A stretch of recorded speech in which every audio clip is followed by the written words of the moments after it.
രാമേശ്വരത്തു നിന്ന് ധനുഷ്കോടിയിലോട്ടുള്ള യാത്രയാണത്. രാമേശ്വരത്തു നിന്ന് ധനുഷ്കോടിയിലേക്ക് ഏകദേശം ഒരു 18 കിലോമീറ്റർ ഉണ്ട്. പോകുന്ന വഴി രണ്ട് സൈഡും കടലാണ്. ഈ വലത് സൈഡിൽ കാണുന്ന കടൽ ഇന്ത്യൻ മഹാസമുദ്രമാണ്. ഈ വലത് സൈഡിൽ കാണുന്ന കടൽ.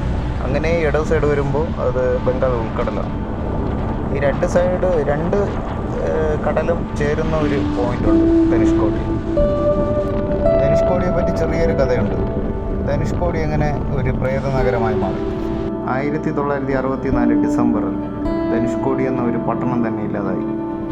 ഡിസംബർ 22 തീയതി രാത്രി വീശിയടിച്ച കൊടുങ്കാറ്റിൽ കടൽ കരയ്ക്ക് കയറി. ധനുഷ്കോടി പട്ടണത്തിലുണ്ടായിരുന്ന ഏകദേശം 1800 പേരാണ് ആ രാത്രി മരിച്ചത്. രാമേശ്വരത്തിൽ നിന്നും ധനുഷ്കോടിയിലേക്ക് വന്ന പാസഞ്ചർ ട്രെയിൻ പാമ്പൻ പാലത്തിൽ നിന്ന് കടലിലേക്ക് വീണു. ട്രെയിനിലുണ്ടായിരുന്ന ഏകദേശം 115 പേര് മരിച്ചു. ദുരന്തത്തിന് ശേഷം ധനുഷ്കോടിയിൽ അങ്ങനെ ആൾതാമസം കാര്യങ്ങളൊന്നും ഇല്ലാതായി.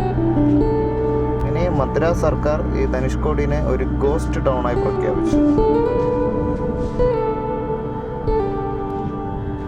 പഴയ സ്കൂള്, ക്ഷേത്രം, മെഡിക്കൽ കോളേജ്, റെയിൽവേ സ്റ്റേഷൻ, ഇതിൻ്റെയൊക്കെ അവശിഷ്ടങ്ങളാണ് ഈ കാണുന്നതെല്ലാം.